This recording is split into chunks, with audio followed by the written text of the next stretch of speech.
Pernah membaca sebuah artikel yang isinya sehebat apapun amalan kita tidak akan memasukkan kita ke surga. Karena masuk surga itu semata-mata hanya karena rahmat Allah. Apakah itu benar, Ustaz? Apa ini? Kalau memang itu benar, apa gunanya di timbangan amal kita di hari kiamat nantinya? Kalau yang memasukkan kita ke surga bukanlah amal kita, tapi rahmat Allah. Jazakallah khair. Tentu saja iya. Tidak ada orang yang masuk surga dengan amalnya. Itu sesuai dengan hadis Bukhari.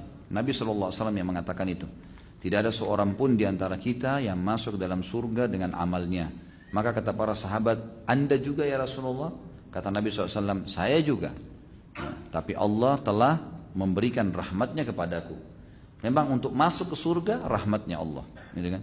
Mau contoh rahmatnya Allah, sekarang antum berbuat dosa 50 tahun. Tidak ada amal solehnya. Tidak sholat, mabuk, mencuri, segala macam. Lalu antum taubat di umur 51 tahun, pas tobat setengah jam meninggal. Bisa masuk surga nggak? Masuk surga. Enak nggak ini? Enak benar itu. Hah? Ya, yang buat dia masuk surga apa? Ada amal? Rahmatnya Allah SWT. Gitu kan? Antum juga biar beramal 50 tahun. Ya. Tahun 50 itu meninggal dunia. Apa jaminannya amal antum ikhlas, tulus, khusyuk? Ada jaminan? Selama ini mengkhayal terus kalau sholat. Ya. Rahmat Allah itu. Orang umur 60 tahun. 15 tahun pertama, anggaplah 12 tahun, 13 tahun. Di Indonesia mungkin agak telat, orang balik mungkin sekitar 14 tahun, gitu kan. Anggap 14-15 tahun antum balik. Berarti kalau umur antum 60 tahun, 15 tahun sudah habis untuk masa anak-anak. Kemudian dipakai tidur 8 jam per hari.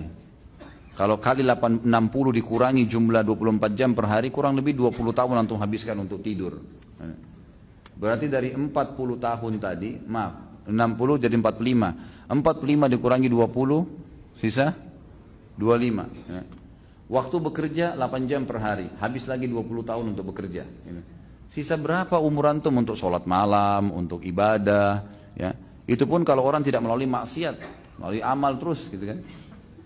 Yang jelas ada sebuah riwayat Bukhari menjelaskan, ada satu orang dari Bani Israel dulu, ibadahnya luar biasa, 500 tahun ibadah. Tidak pernah interaksi sama orang, tinggal di sebuah pulau. Kata Nabi SAW, pada saat dia meninggal, Allah Subhanahu Wa Taala berkata kepadanya, masukkan hambaku ini ke dalam surga dengan rahmatku.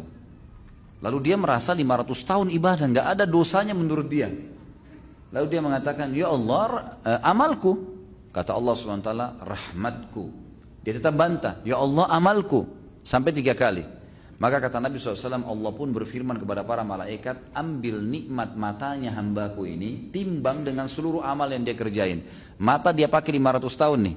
Bisa melihat, bisa beraktivitas, bisa segala-galanya. Itu timbang nikmat mata yang saya kasih dengan amalnya dia yang dia kerjain 500 tahun. Waktu ditimbang ternyata nikmat mata saya sudah ngalahin seluruh amalnya.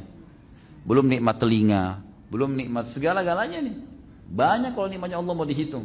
Bagaimana caranya antum mau menilai amal antum? Gitu. Amal apa yang kita kerjain teman-teman sekalian? Tidak ada amal-amal yang sederhana. Dari 24 jam sholat cuma 5 waktu yang wajib.